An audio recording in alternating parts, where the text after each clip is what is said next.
Hari ni kita nak kupas satu tajuk yang mungkin ramai antara kita tengah rasa sekarang. Tak ada siapa tolong. Tapi jangan risau, ini bukan pasal kelemahan. Sebaliknya, ini tentang satu kekuatan luar biasa yang boleh lahir bila kita rasa berseorangan.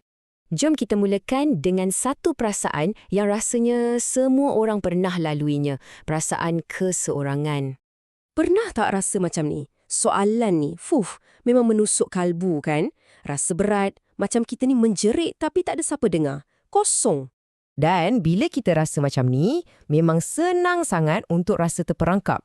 Terperangkap dalam sunyi, dalam putus asa, seolah-olah semua jalan dah tertutup. Okey. Tarik nafas dalam-dalam. Apa kata kita cuba tengok benda ni dari sudut pandang yang lain? Macam mana kalau rasa sunyi ni sebenarnya bukan hukuman, tapi satu pelajaran penting yang hidup tengah cuba ajar kita? Inilah poin utama dia. Bila tak ada siapa yang tolong, itu tak bermakna kita ni tak penting atau kita dah ditinggalkan. Sebaliknya, ia adalah satu peluang, satu jemputan dari kehidupan untuk kita belajar berdiri atas kaki sendiri. Okey, bayangkan macam ni. Cuba bayangkan anda sekarang tengah berdiri kat satu simpang jalan. Nampak tak? Ada dua jalan kat depan kita. Satu nampak macam seronok je, ramai orang, meriah. Itu jalan bantuan. Satu lagi pula nampak sunyi, nampak macam susah sikit.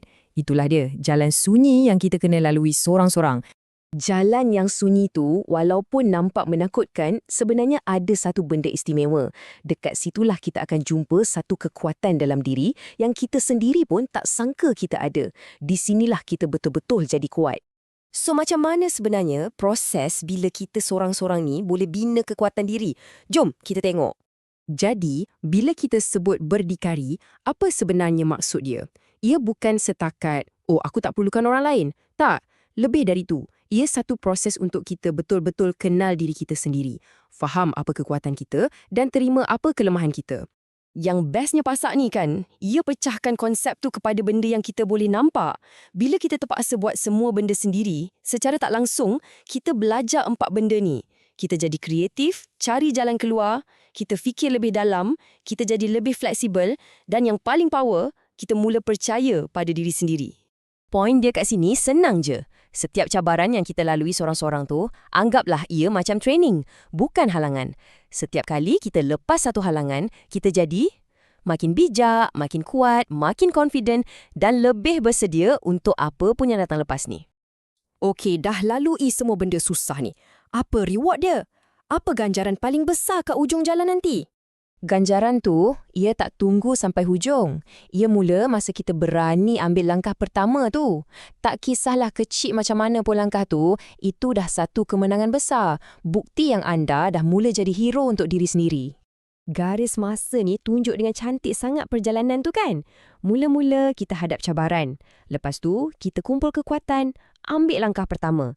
Kemudian, kita berjaya. Dan part paling best bila kita toleh belakang dan cakap, wow, aku yang buat semua ni, sorang-sorang. Dan inilah dia, kemuncaknya.